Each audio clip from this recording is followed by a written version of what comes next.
Quand cela arrivera-t-il et quel sera le signe de ton avènement et de la fin du monde?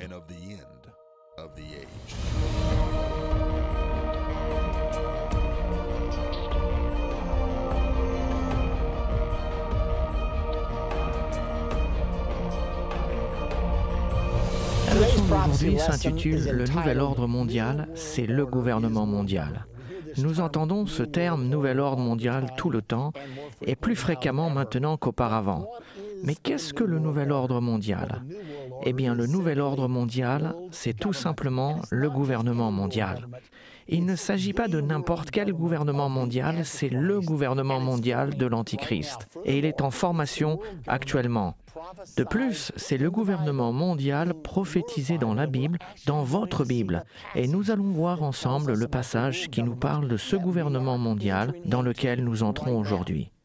Regardons un moment sur le terme « nouvel ordre mondial ».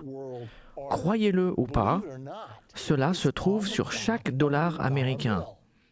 On doit se poser la question, qu'est-ce que le terme « nouvel ordre mondial » fait au dos de nos dollars américains? Et en plus, pourquoi l'ont-ils écrit dans une langue étrangère? Si vous regardez au dos du dollar, je pense que vous pouvez le voir ici sur votre écran, vous voyez la pyramide, et juste en dessous de la pyramide, il y a un ruban. Sur ce ruban, en latin, est écrit « Novus Ordo Seclorum ». J'ai étudié un peu de latin à l'école et je me souviens de ceci. Novus signifie nouveau, le mot ordo signifie ordre et le mot seclorum signifie séculaire ou mondial. Et le voici à l'arrière de chacun de nos billets, nouvel ordre mondial. Nous devons nous demander qu'est-ce que cela fait ici? Qui l'a mis ici? Eh bien, je l'ai vérifié, je voulais savoir et j'ai finalement appris que c'est écrit depuis 1935. Croyez-le ou pas, cela a été mis par le président américain Franklin D. Roosevelt. À quoi pensait-il quand il a mis « Nouvel ordre mondial » sur le dos de chaque dollar américain? J'ai appris que Roosevelt a eu le rêve de construire un système de gouvernement mondial et qu'il a été le moteur de la création des Nations Unies. Donc lorsqu'il a mis « Nouvel ordre mondial » en 1935, il envisageait déjà la naissance des Nations Unies faite en 1945. Voici l'origine du terme « Nouvel ordre mondial ». Regardez vous-même sur un dollar américain, car il est important que vous compreniez cela. Souvenez-vous que le nouvel ordre mondial, c'est le gouvernement mondial. Et nous ne parlons pas de n'importe quel gouvernement mondial, mais nous parlons du gouvernement mondial prophétisé pour la fin de cette ère dans la Bible. Et c'est dans ce gouvernement que l'Antichrist régnera. Maintenant, j'aimerais vous ramener à la prophétie du gouvernement mondial. Il y a plusieurs écritures, mais nous allons maintenant dans Apocalypse au chapitre 13, et nous commençons au verset 1.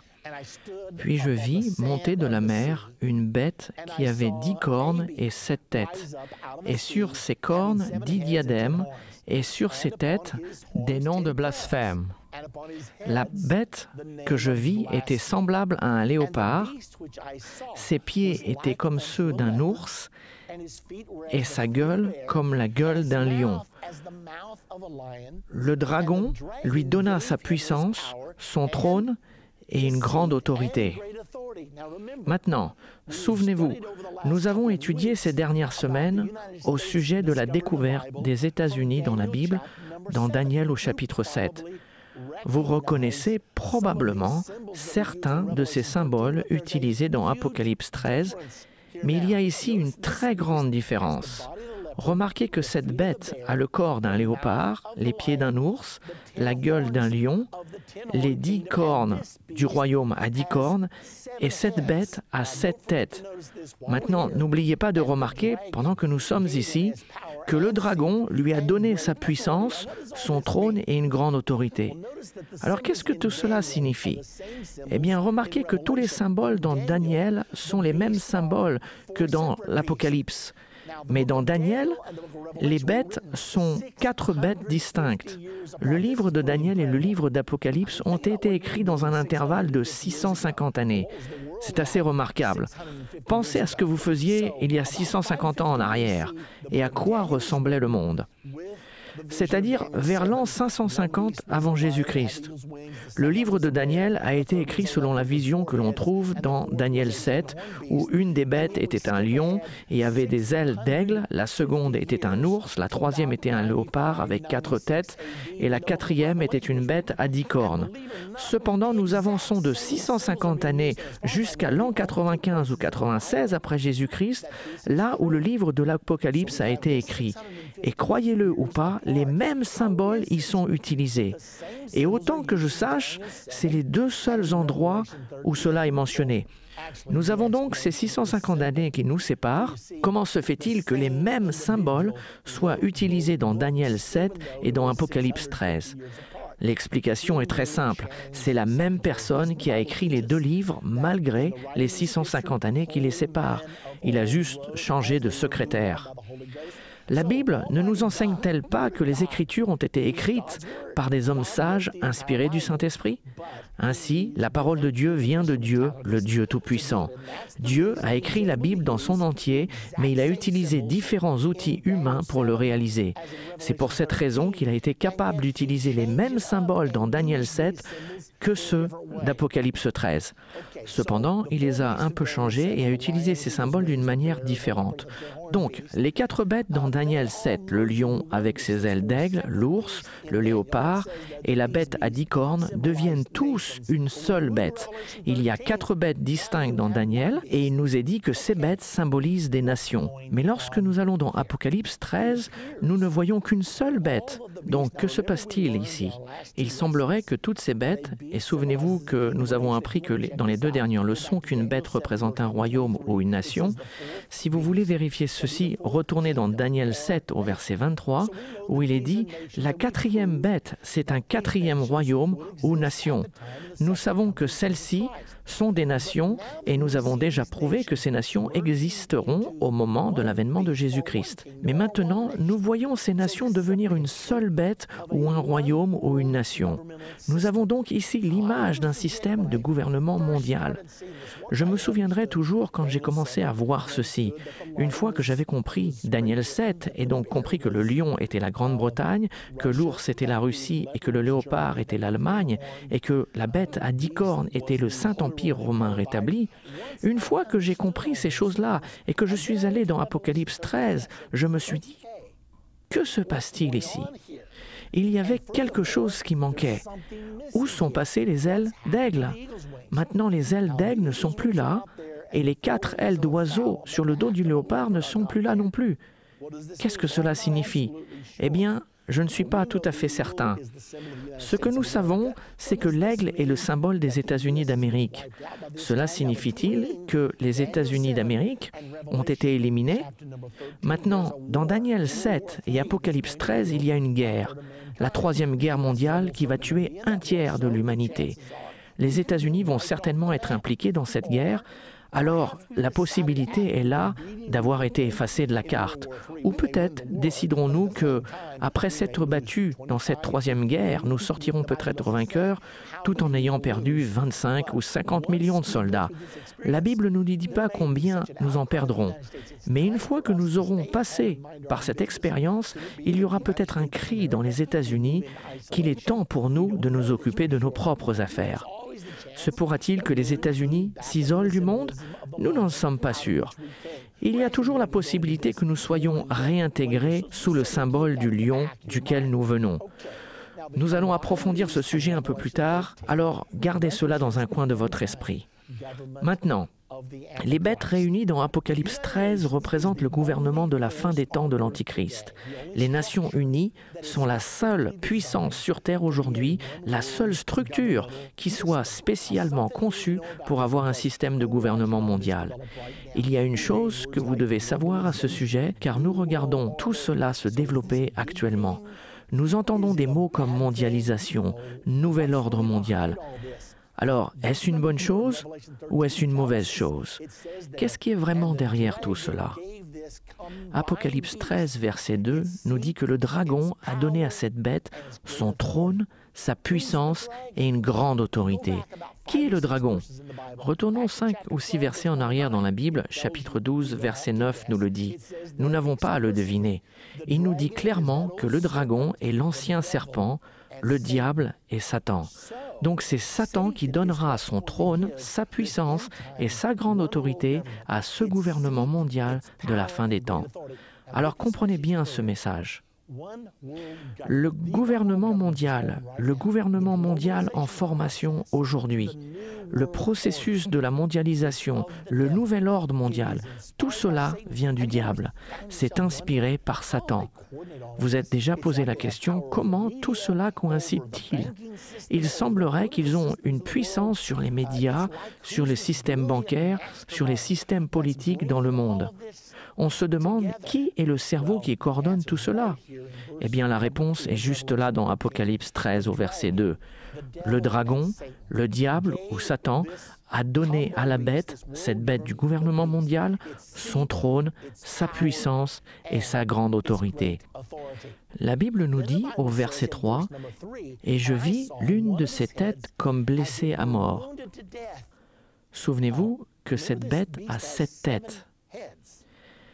Mais sa blessure mortelle fut guérie. Remplie d'admiration, la terre entière suivit la bête. Pourquoi cette bête a-t-elle 7 têtes? Parce que c'est la combinaison parfaite des 4 bêtes dans Daniel 7, à l'exception de l'aigle qui ne se trouve plus là. Donc comptons les têtes dans Daniel 7. Nous en avons une pour le lion, une pour l'ours, 4 pour le léopard et une pour la bête à 10 cornes. 7 têtes. Donc cela nous montre tout simplement que toutes les nations, la Grande-Bretagne, la Russie, l'Allemagne et le Saint-Empire romain rétabli, connu actuellement en tant que l'Union européenne, s'uniront ensemble et toutes ensemble formeront le gouvernement mondial de l'Antichrist de la fin des temps, le nouvel ordre mondial. Maintenant, remarquez ce qui est dit. Cela va devenir très populaire et le monde entier suivra cette bête du nouvel ordre mondial, du gouvernement mondial. La plupart des gens vont penser que c'est l'une des meilleures choses qui ne soit jamais arrivée. Maintenant, une autre chose que nous devons savoir, au chapitre 13 et au verset 5, il est dit « Et il lui fut donné une bouche qui proférait des paroles arrogantes et des blasphèmes. Cette bête à 7 têtes et à 10 cornes recevra une bouche. » Nous savons depuis d'autres écritures que cette bouche sera la bouche de l'Antichrist, le dirigeant mondial qui régnera pour une courte période de temps, juste avant l'avènement de Jésus-Christ et juste avant la bataille d'Armageddon. Notez qu'il est dit juste après dans Apocalypse 13, 5 que la puissance a été donnée à la bête. Et la bouche qui prononçait des paroles arrogantes lui fut donnée d'agir pendant 42 mois. Le règne de l'Antichrist sera donc de 42 mois. Je sais que certaines personnes enseignent que cela durerait 7 ans, mais cela n'est pas un point très important. Mais ici, il est dit qu'il régnera 42 mois. Il est également dit dans 2 Thessaloniciens 2, 3 et 4, « L'Antichrist sera révélé quand il s'assiera dans le temple de Dieu, se proclamant lui-même Dieu. » La Bible appelle cela l'abomination de la désolation, et Jésus-Christ dit que c'est à ce moment-là que le règne de l'Antichrist commencera. L'abomination de la désolation se produira 42 mois avant la bataille d'Armageddon et l'avènement de Jésus-Christ. Nous avons donc plusieurs vérifications que le règne de l'Antichrist durera 3 ans et demi. Ça ne semble pas très long, mais dans un temps de tyrannie horrible, c'est bien trop long.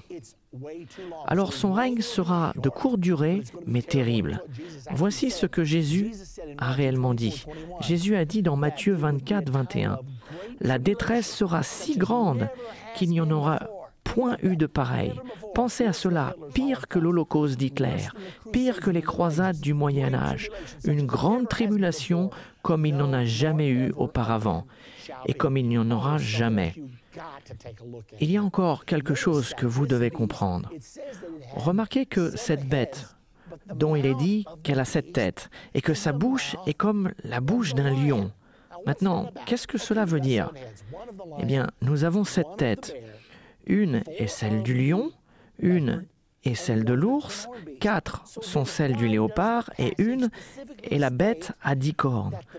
Pourquoi est-ce que ce passage mentionne tout particulièrement que la bête a la bouche d'un lion? Eh bien, l'obstacle primordial d'un gouvernement mondial au travers de l'histoire a toujours été la barrière de la langue. Souvenez-vous, quand le peuple de l'Ancien Testament voulait construire un gouvernement mondial à Babylone, ils ont commencé par construire cette grande tour qui atteindrait le ciel et Dieu les a arrêtés en confondant leur langage. Il a créé différentes langues afin qu'ils ne puissent communiquer et a arrêté ainsi leur intention pour un gouvernement mondial pour lequel Dieu était opposé. Maintenant, à la fin, Dieu va permettre un gouvernement mondial, mais pas avant que l'homme choisi arrive pour le diriger. Souvenez-vous, le pouvoir corrompt, mais un pouvoir absolu corrompt totalement. Tant qu'une personne, autre que le prince de la paix, Jésus-Christ, dirigera un gouvernement mondial, il ramènera des moments de tyrannie horrible. Le pouvoir corrompt, mais un pouvoir absolu corrompt totalement. L'Antichrist finira par être l'individu le plus corrompu qui n'ait jamais régné dans ce monde. Donc, l'Écriture nous dit qu'il y a 7 têtes. Il nous est dit très clairement que l'une d'entre elles est celle d'un lion, mais que la bouche de cette bête du gouvernement mondial sera la bouche d'un lion. Qu'est-ce que cela signifie pour vous ? Vous savez, nous sommes en train de voir toutes ces choses arriver. Le processus de la mondialisation, le nouvel ordre mondial, est démontré dans Apocalypse 13. Donc, pourquoi nous est-il dit que la bouche de la bête du gouvernement mondial sera la bouche d'un lion ? Parce qu'il a été décidé que l'anglais serait la langue internationale de ce nouvel ordre mondial. Savez-vous que tous les pilotes voyageant sur les vols internationaux sont obligés de parler anglais et que les standardistes traitant des appels internationaux doivent parler anglais ? Quand Kofi Annan était secrétaire général de l'ONU, il a dit « La communauté mondiale a décidé que l'anglais serait la langue internationale. » Et bien sûr, c'est aussi la langue de l'Internet. Donc la Bible nous dit, souvenez-vous, que cela a été écrit 2000 ans en arrière. Mais le Dieu Tout-Puissant, qui a écrit tout cela, savait quel serait le langage du gouvernement mondial de la fin des temps. Ceci doit nous faire réfléchir. Quand vous réalisez combien Dieu connaît toutes choses et comment il les connaît bien à l'avance, cela ne devrait pas réellement nous surprendre car la Bible ne nous enseigne-t-elle pas qu'il connaît le nombre de cheveux sur notre tête, qu'il connaît nos hauts, nos bas et que le Dieu Tout-Puissant a dit que la langue internationale de la fin des temps serait celle de la bouche d'un lion. Le lion, c'est l'Angleterre ou l'anglais. Et c'est exactement ce qui s'est passé. Alors que l'on continue, regardons les Nations Unies. Elle est actuellement la seule structure capable de recevoir un gouvernement mondial. Posons-nous donc cette question. D'où viennent les Nations Unies ? Quelle est son origine ? Savez-vous où elle se situe ? C'est étonnant, mais dans les conférences que je donne au travers des États-Unis, je pose cette question. Est-ce que quelqu'un connaît où se trouve le siège social des Nations Unies ? Pouvez-vous croire que seulement 10 à 15% des gens le savent, tellement nous sommes occupés par d'autres choses. Donc, d'où viennent-elles ? C'est une ancienne idée qui s'est réalisée récemment. Il y a longtemps, pendant la Première Guerre mondiale, c'était la pire des guerres que le monde n'ait jamais connue. Elle était appelée la Grande Guerre. 8,2 millions sont morts. Avant celle-ci, il n'y a jamais eu de guerre avec plus d'1 million de morts. La Première Guerre mondiale, 8,2 millions de morts. Le monde a dit « plus jamais ça ». Il faut que l'on trouve un moyen d'établir des structures de sécurité mondiale pour éviter que cela ne se reproduise à nouveau. Alors, ils ont mis en place ce que l'on appelle la Ligue des Nations. Le président américain, Woodrow Wilson, a présenté cette idée. Mais plusieurs dans nos congrès ont dit « Attendez un peu, nous ne voulons pas aller dans cette direction. Nous ne voulons pas faire partie d'un gouvernement mondial. Nous ne voulons pas abandonner la souveraineté américaine. » Et ils ont voté contre cette idée. Puisque Wilson n'a pas réussi à convaincre son propre gouvernement à accepter l'idée de la Ligue des Nations, celle-ci s'est rapidement démantelée et est tombée dans l'oubli. Eh bien, 20 ans plus tard, voici la Deuxième Guerre mondiale. Et cette fois-ci, nous n'avons pas 8,2 millions de morts, mais 52 millions. Mettez bien cela dans votre esprit. Pouvez-vous imaginer, pendant 6000 ans d'histoire humaine, il n'y a eu aucune guerre de plus d'1 million de morts.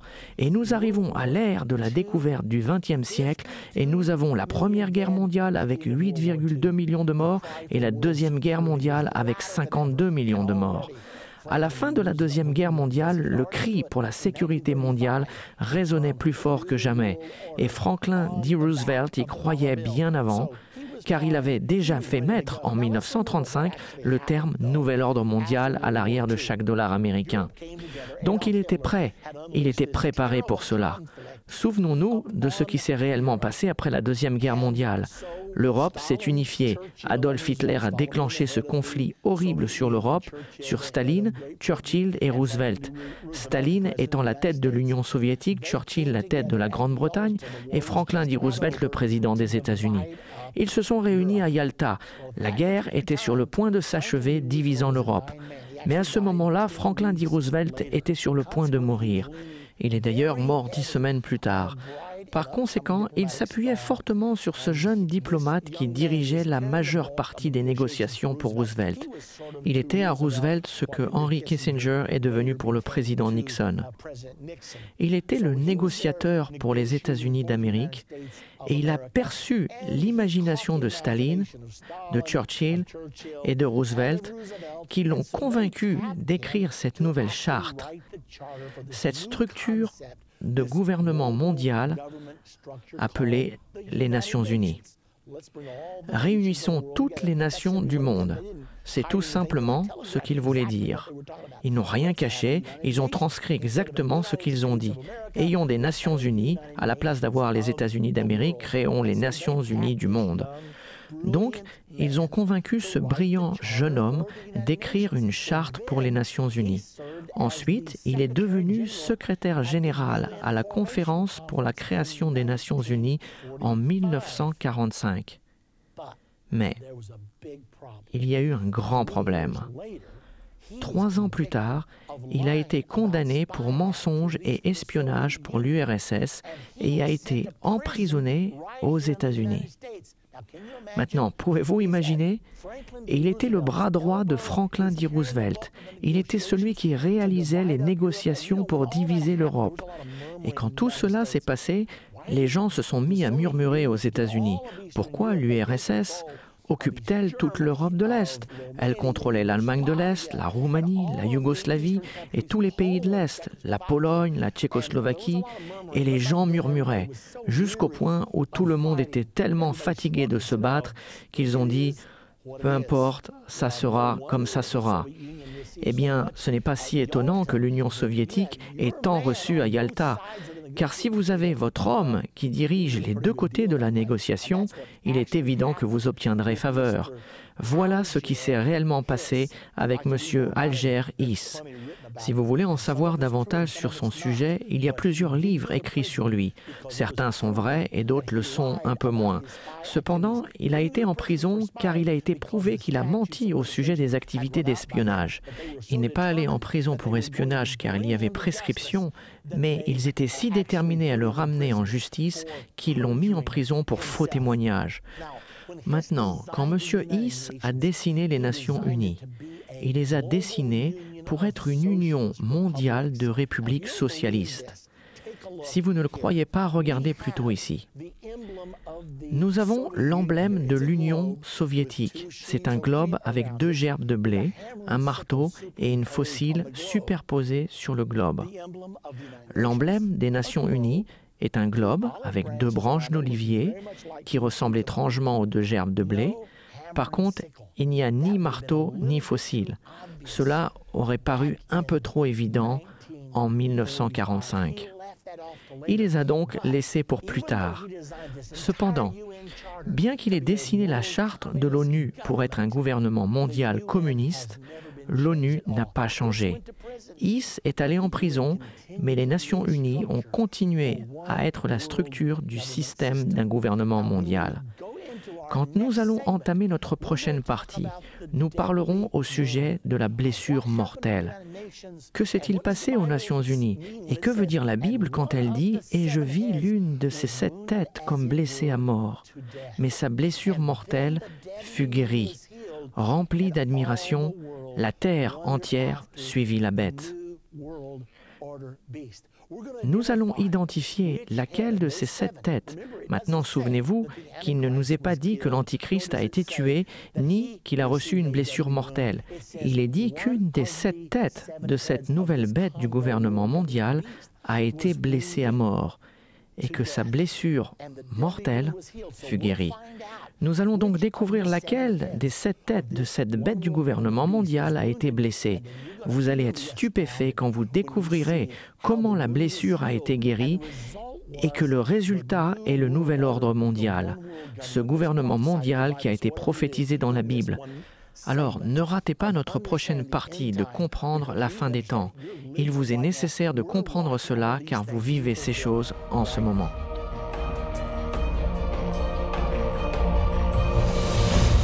Dans la dernière partie de comprendre la fin des temps, nous avons parlé de la bête du chapitre 13 de l'Apocalypse.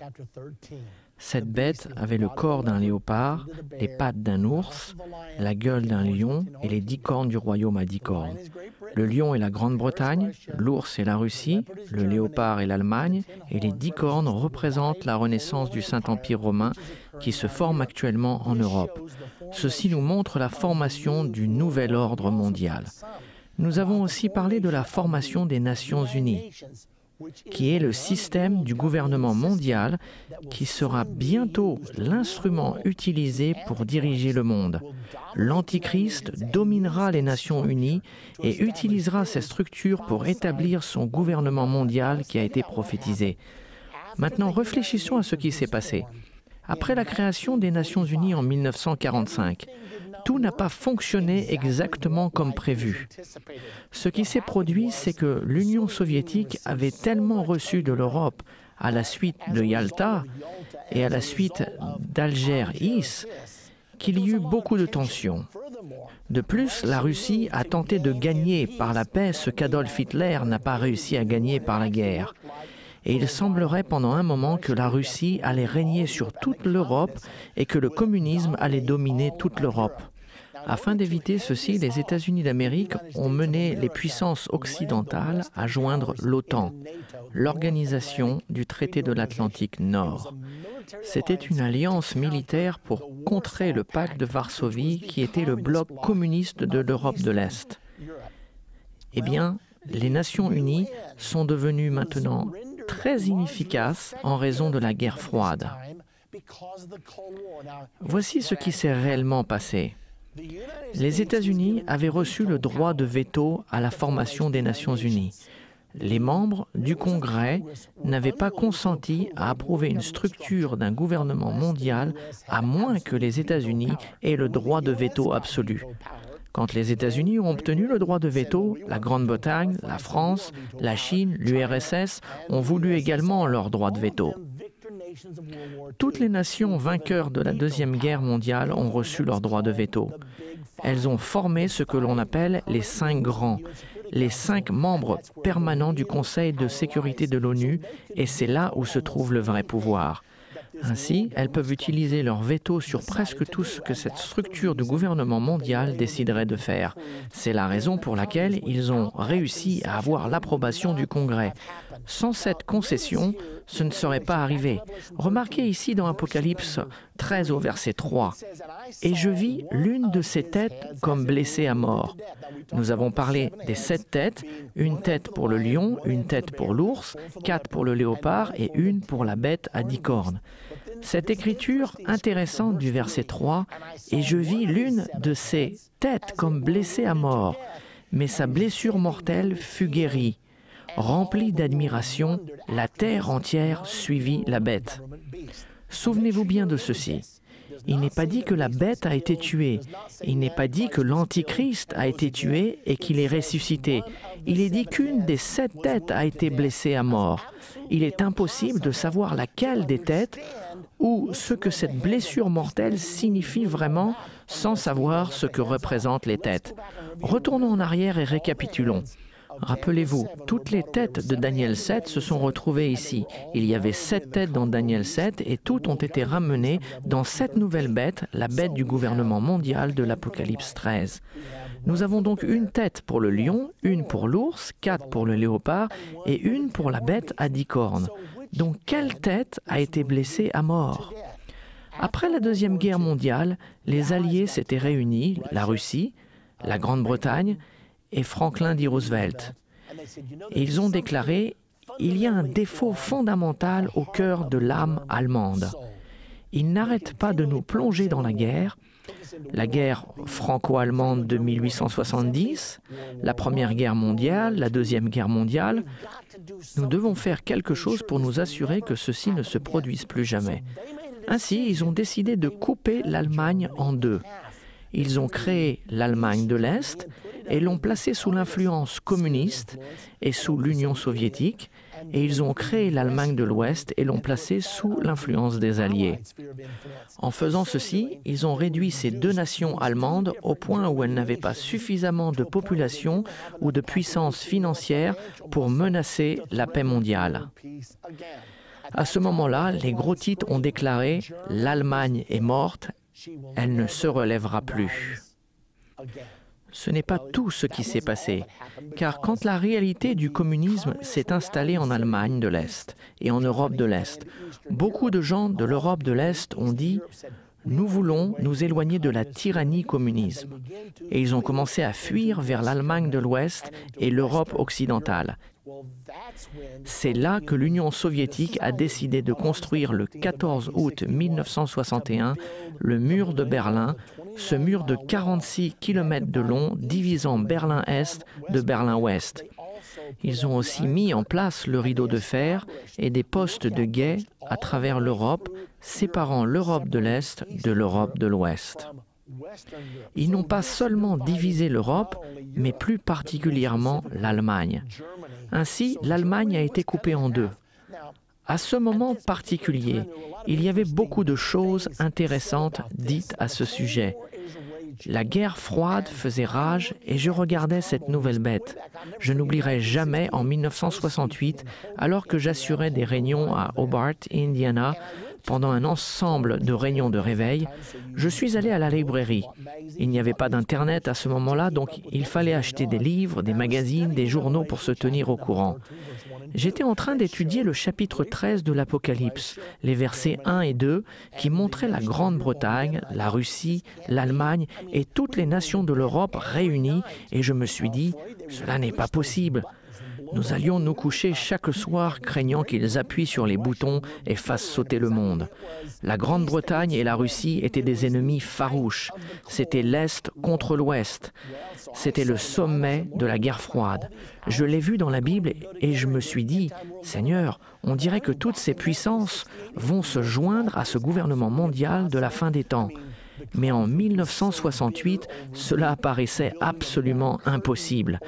Le conflit concernant la réalisation du rideau de fer et la construction du mur de Berlin était si amer.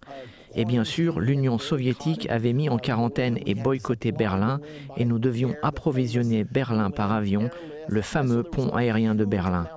Donc, il y avait un énorme conflit. Beaucoup de gens pensaient que l'Union soviétique et les États-Unis partiraient en guerre. À cette époque, j'étudiais cette prophétie et pensais avoir vu que la Grande-Bretagne et l'Union soviétique se joindraient à l'Allemagne et aux nations de l'Europe. Je me suis demandé comment cela pourrait arriver. Le 29 mars 1968, je suis allé à la librairie et j'ai regardé le magazine Life du 29 mars 1968. Et j'ai vu sur la couverture 3 superpuissances et demie pour gouverner le monde. Je venais de lire au sujet de cette nouvelle bête avec la gueule d'un lion, les pattes d'un ours, le corps d'un léopard et les 10 corps du royaume à 10 cornes. Je me suis dit, attends un peu, ce magazine Life, un magazine respecté, parle de 3 superpuissances et demie pour gouverner le monde. J'ai donc acheté le magazine, je suis rentré chez moi. Cet article était rédigé par George W. Ball, qui à cette époque était le secrétaire d'État des États-Unis d'Amérique. Et à ma grande stupéfaction, il suggérait dans le magazine Life exactement ce que j'avais lu dans la Bible. Mais je n'arrivais pas à réaliser que ce soit vrai. Alors que je lisais, voici ce qu'il disait. En ce moment, quand il existe suffisamment d'armements nucléaires pour détruire toute l'humanité, la faune et les animaux de la Terre plus de 25 fois. Maintenant, il suffit de le faire qu'une seule fois, et vous le savez. Mais il dit, nous possédons suffisamment de puissance nucléaire, ceci est en 1968, pour effacer toute vie de la planète 25 fois. Il a commencé à parler des divisions qui causeraient des tensions.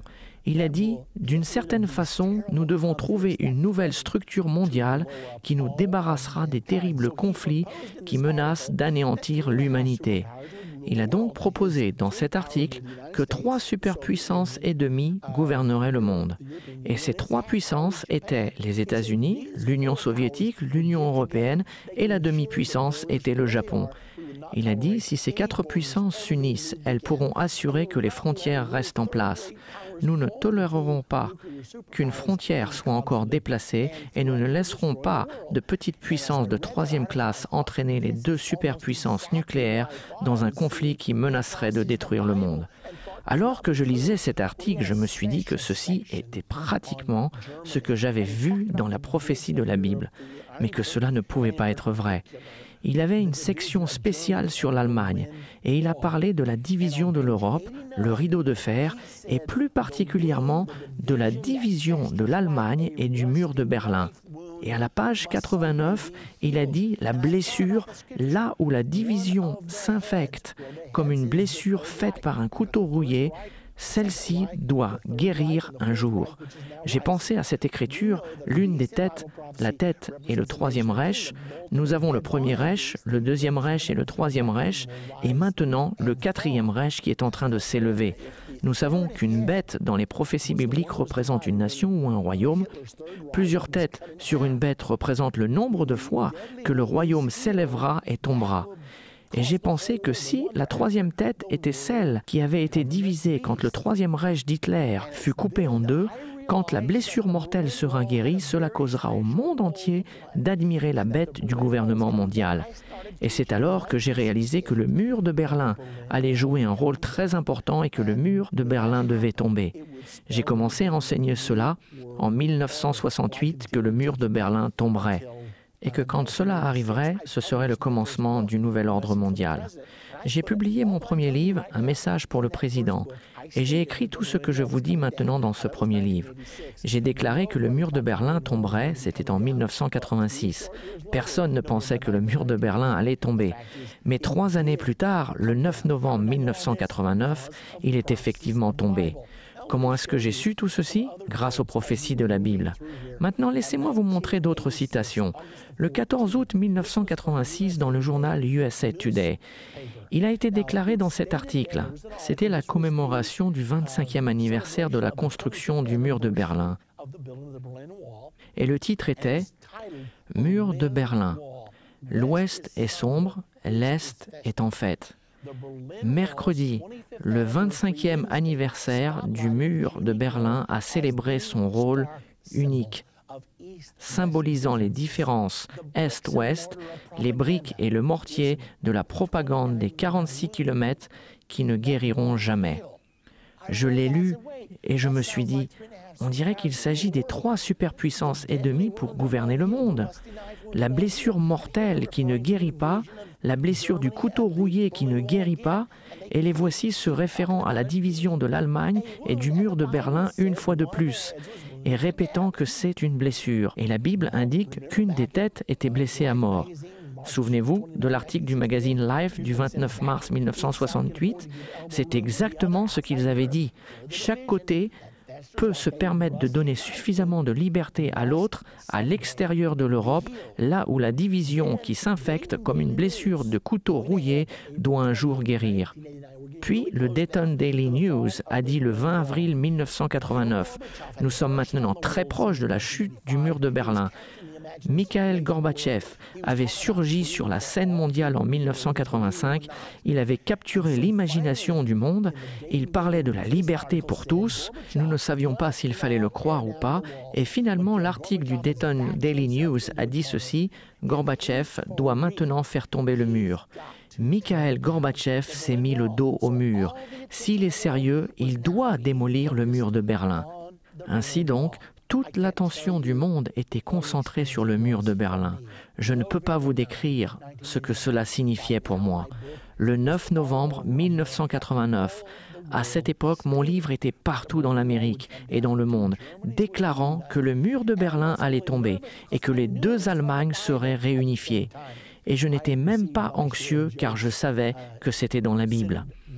En même temps, je recevais beaucoup de plaisanteries de toutes sortes. Cependant, je n'oublierai jamais le jour où ce mur tomba, le 9 novembre 1989.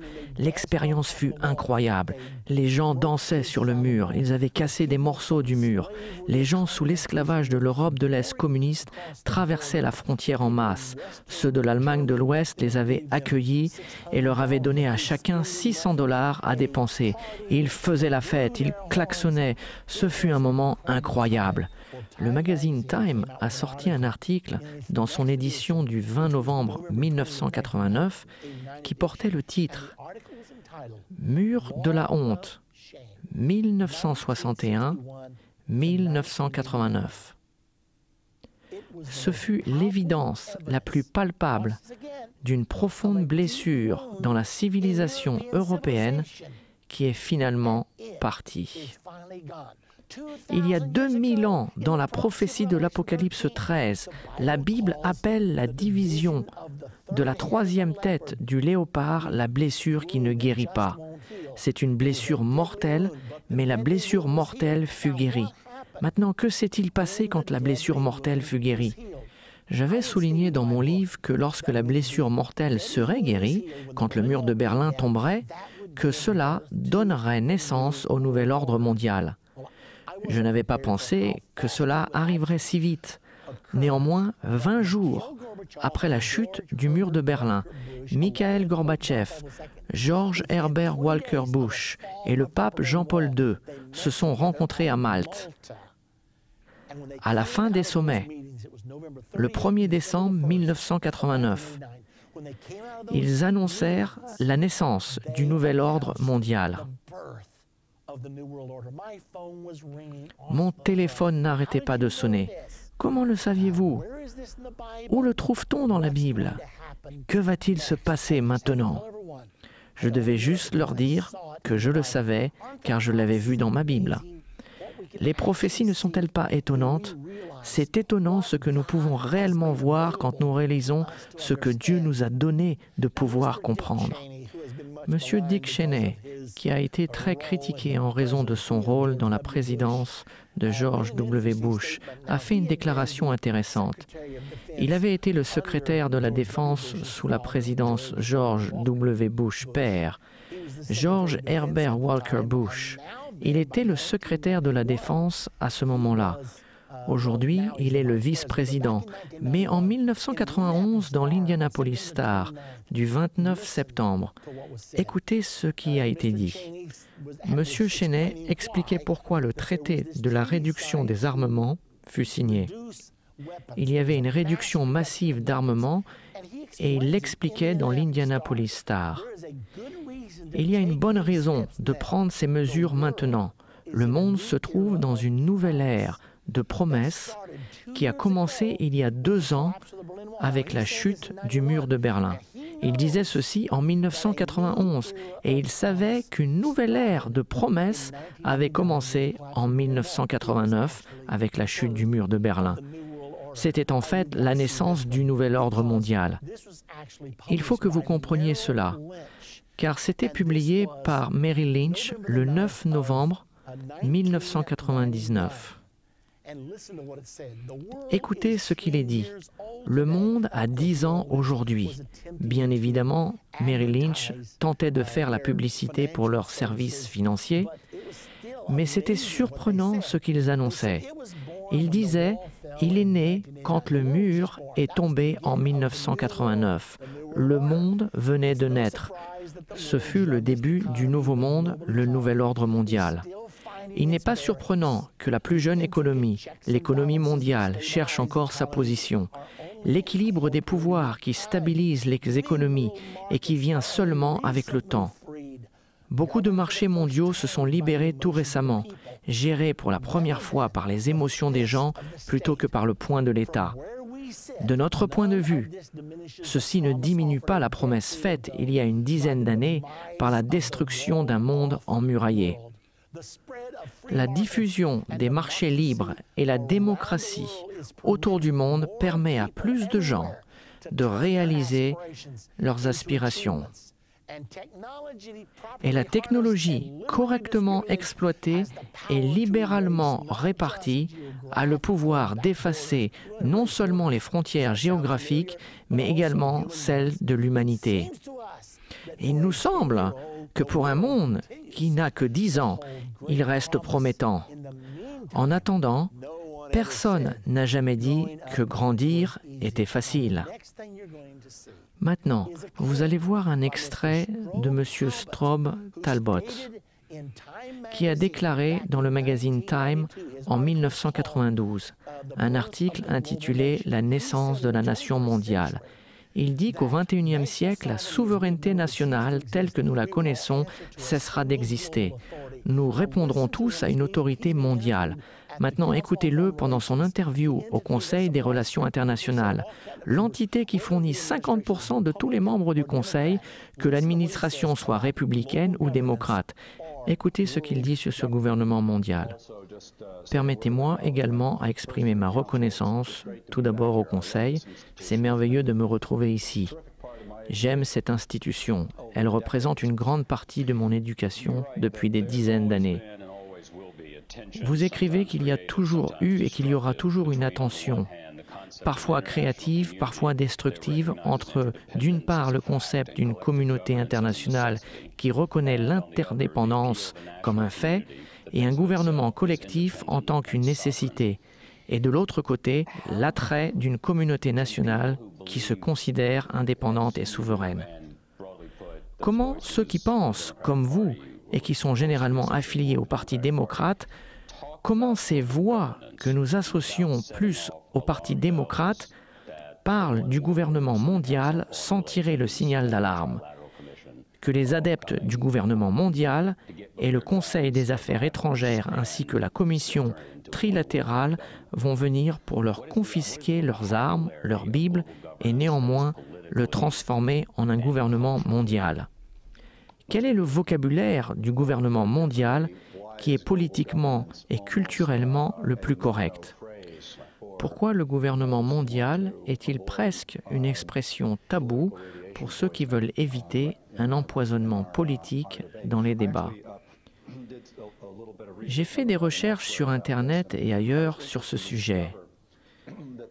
Et j'ai été surpris de découvrir que le terme gouvernement mondial est volontairement évité. Le gouvernement mondial est une expression généralement employée dans les programmes d'enseignement universitaire tout autour du monde et dans la presse. J'ai appris très rapidement à mes dépens de l'éviter si j'étais dans le département d'État, même si je travaillais pour un président internationaliste libéral.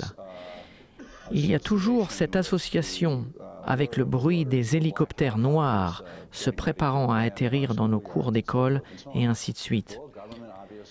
Le gouvernement mondial suggère l'existence d'une capitale unique, avec un drapeau unique et vraisemblablement un hymne national unique. Et la souveraineté de toutes les autres nations lui est subordonnée. À propos, Harry Truman a cru en cela. La fédération du monde est le Parlement de l'homme. Et c'est un rêve que certains entretiennent toujours pour l'avenir. Mais la gouvernance mondiale, telle qu'elle est utilisée d'après moi, n'est pas un rêve. C'est une réalité et nous l'avons depuis longtemps. À l'ère moderne, c'est-à-dire maintenant, nous avons une gouvernance mondiale sous plusieurs formes. Certains sont associés aux Nations Unies, d'autres sont associés à l'Organisation mondiale de la santé. Il y a un gouvernement régional. C'est juste une réalité de la vie. Donc je vois la gouvernance mondiale comme rien de plus ou de moins qu'un moyen collectif pour les États souverains de gérer le fait et le déroulement de la mondialisation et le fait de l'interdépendance.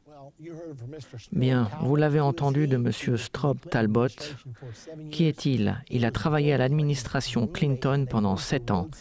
Il était le colocataire avec Bill Clinton quand il étudiait à Rhodes, en Angleterre. Maintenant, il est le président de l'Institut du Brookings.